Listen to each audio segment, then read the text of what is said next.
Hello, j'espère que tu vas bien. Aujourd'hui, je voulais qu'on parle de comment calmer notre système nerveux. J'ai vraiment envie de partager avec toi ce que j'ai mis en place personnellement et qui m'a énormément aidé. En fait, pendant très longtemps, j'ai vécu dans une sorte de cercle vicieux. Je ne saurais pas dire quand ça a commencé exactement, mais j'avais l'impression d'être constamment stressée, anxieuse, avec une charge mentale énorme. Le truc, c'est que j'avais pas de problème grave dans ma vie. Ça venait que des trucs tout bêtes, tout simples du quotidien. Ça m'empêchait pas de vivre, mais c'était très désagréable. J'en étais consciente. Je sentais bien que quelque chose clochait, mais comme tout allait bien par ailleurs, je culpabilisais.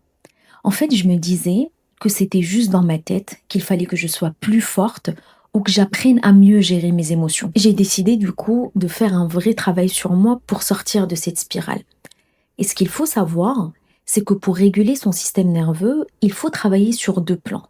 Le physique, et c'est souvent par là qu'il faut commencer, et ensuite le psychologique. Dans cette vidéo, je vais donc te partager les 5 habitudes qui ont littéralement changé ma vie et qui m'ont apporté une stabilité que j'avais jamais encore connue. Et je te ferai ensuite une deuxième vidéo pour qu'on discute de tout l'aspect psychologique. La première habitude, et c'est vraiment la base pour moi, c'est le sommeil. On sait qu'il faut dormir suffisamment, mais j'ai découvert qu'il y a une sorte de golden hour entre 22h et 23h qui change absolument tout. C'est le créneau qui respecte le mieux notre horloge biologique et c'est là que le système nerveux fait son plus gros travail de récupération. Pour être honnête, avant je trouvais ça hyper déprimant de me coucher à 22h. Je sais que c'est ridicule. En fait, je me couchais pas non plus très tard. Je me couchais généralement vers minuit, 1h maximum. Et je pensais que c'était suffisant. Sauf qu'en fait, j'avais très peu d'énergie et je tombais souvent malade. Et je comprenais pas pourquoi. Parce qu'en fait, à côté de ça, je faisais du sport, je mangeais bien, bref, je pensais tout bien faire. Mais en faisant des recherches, j'ai compris qu'en fait, quand on dort pas assez ou qu'on dort trop tard, notre cerveau ne peut pas réguler nos émotions correctement. En fait, il y a des études qui montrent que le manque de sommeil déconnecte la partie du cerveau qui gère le calme de celle qui gère la peur. Du coup, on se retrouve avec un système nerveux en état d'alerte permanent, on stresse pour un rien et on se sent vite submergé. Pour moi, ça a été le déclic. J'ai compris que le sommeil, c'est pas juste pour se reposer. C'était le seul moyen de permettre à mon système nerveux de faire comme une sorte de reset et de repartir à zéro chaque matin. La deuxième habitude, c'est l'exercice physique. Alors, on connaît tous les chiffres de l'OMS qui recommandent entre 150 et 300 minutes d'activité par semaine. Et c'est là qu'il y avait un twist pour moi. En fait, j'avais pas de problème de régularité. J'étais plutôt disciplinée, mais je me forçais énormément. Et ça concernait surtout mes séances pendant ma phase lutéale, la période juste avant le nouveau cycle. Ces séances étaient toujours hyper dures pour moi. Je sentais clairement que ça me demandait un effort colossal. Comme j'avais le même rituel chaque semaine avec la même intensité, je remarquais que la fatigue après ma séance de sport, pendant cette phase lutéale, n'était pas du tout agréable. C'était pas le genre de fatigue qui détend. Au contraire, je me sentais super stressée derrière et je dormais très mal. Clairement, à l'époque, le sport faisait l'inverse de ce qu'il devait faire pour moi. En fait, il excitait mon système nerveux au lieu de le calmer. Et j'ai fini par comprendre que nous, les femmes, on fonctionne différemment et qu'on passe par plusieurs phases dans le mois. Du coup, j'ai commencé à adapter l'intensité de mon sport à mon cycle et ça a complètement changé ma vie. Maintenant, je ressens enfin les bienfaits sur mon système nerveux parce que je m'écoute. D'ailleurs, j'organise pratiquement toute ma vie en fonction de mon cycle maintenant. Du coup, si c'est un sujet qui t'intéresse, n'hésite pas à me le dire en commentaire et je te partagerai tout ce que j'ai appris. La troisième habitude, c'est de manger équilibré et de privilégier le fait maison. Et oui, c'est une vraie habitude à prendre.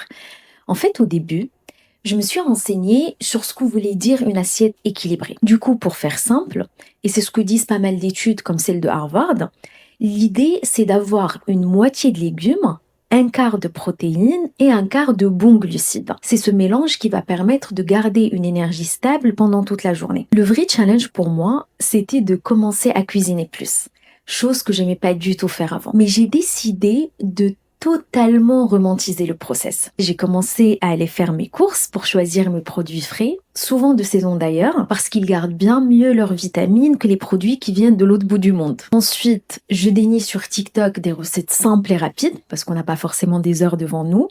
Je mets ma petite musique et je rentre dans ma bulle. Franchement, c'est devenu ma pause détente pour me déconnecter du rush de la journée. Le gros bienfait, au-delà du plaisir, c'est qu'ensuite on digère beaucoup mieux. Et il faut savoir que notre estomac est directement relié à notre système nerveux par le nerf vague. En gros, si notre ventre est en galère pour digérer des aliments trop transformés, il envoie un signal de stress direct à notre cerveau. En mangeant mieux, on aide physiquement notre système nerveux à rester calme. La quatrième habitude, c'est de s'accorder un petit moment dans la journée pour faire quelque chose juste pour le plaisir, sans aucune attente de résultat derrière.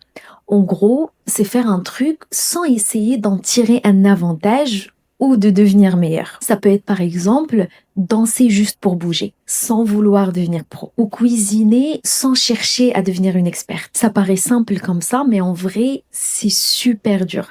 En fait, souvent, on commence un hobby et notre ego le transforme direct en compétition. On veut progresser, on veut apprendre, on veut être efficace. L'idée ici, c'est vraiment de voir ça comme un jeu. Quand on joue, on est là pour s'amuser et il n'y a aucun enjeu derrière. Perso, j'ai fait la liste de tout ce que j'aime faire, par exemple. J'ai toujours adoré lire. Mais avant, je lisais tout le temps pour apprendre quelque chose. Je me rendais même pas compte d'ailleurs. Maintenant, je prends du temps pour lire un bon roman ou une biographie juste pour le plaisir de l'histoire. Et c'est hyper important pour le système nerveux.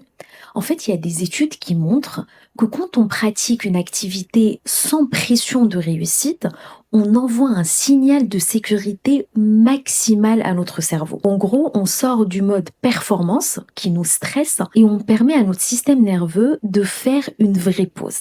C'est là qu'on recharge vraiment nos batteries. La dernière habitude, c'est d'améliorer sa respiration. En fait, il faut savoir que prendre le temps de bien respirer est littéralement la seule télécommande qu'on a pour piloter notre système nerveux. En gros, quand on prend le temps d'allonger nos expirations, on vient stimuler notre nerf vague. Et c'est lui qui dit à notre corps, OK, on sort du mode alerte, tu peux passer au mode repos. C'est un interrupteur physique. On ne peut pas être en état de panique si on respire d'une certaine façon. C'est d'ailleurs ce qui m'a poussée à tester la méditation il y a 3 ou 4 ans, ou un peu plus, je me rappelle pas. C'était pas du tout gagné au début. En fait, j'utilisais l'appli Petit Bambou et sur une séance de 10 minutes, je me rappelle, je tenais pas 2 secondes sans décrocher. C'était vraiment drôle. En fait, dès que la voix commençait l'intro, mon esprit partait tellement loin que je n'entendais plus rien, jusqu'au son de la cloche de la fin qui me réveillait. Aujourd'hui, j'en ai fait un vrai rituel. Je prends un petit moment le matin au réveil pour bien lancer ma journée et le soir, juste avant de dormir, pour apaiser mon système nerveux. Il faut surtout pas se décourager parce que ça va être hyper compliqué au début et c'est tout à fait normal. Mais petit à petit, on commence à tenir 1 minute, puis 2, puis 3 et c'est là qu'on sent la différence. Franchement, ça m'a fait un bien fou. Ça aide énormément à calmer la réactivité de notre système nerveux. En fait, aujourd'hui, je me sens plus submergée dès qu'il y a un challenge. Ça veut pas dire que je suis plus jamais en colère ou triste, pas du tout. Mais mon système nerveux ne reste plus bloqué dans l'émotion pendant longtemps. Et je garde aussi la tête claire. Avant, j'étais tellement noyée que je réagissais sans réfléchir. Alors qu'aujourd'hui, j'arrive à choisir comment je me comporte. Même si ça paraît impossible au début, ça vaut vraiment le coup de tester. Parce que c'est ça qui apprend à notre système nerveux qu'il est en sécurité. Ces 5 habitudes ont été vraiment la base pour moi. On se rend pas forcément compte, mais sans ce terrain-là, c'est super difficile d'avancer. Alors comme je le disais au début de cette vidéo, ce n'est que la première partie du travail. Là, on a vu le côté physique, mais il reste tout l'aspect psychologique, que ce soit nos pensées, nos croyances, bref, tout ce qui se passe dans notre tête. Et c'est ce qu'on verra ensemble dans la prochaine vidéo. D'ici là, prends bien soin de toi et on se dit à très vite. Salut!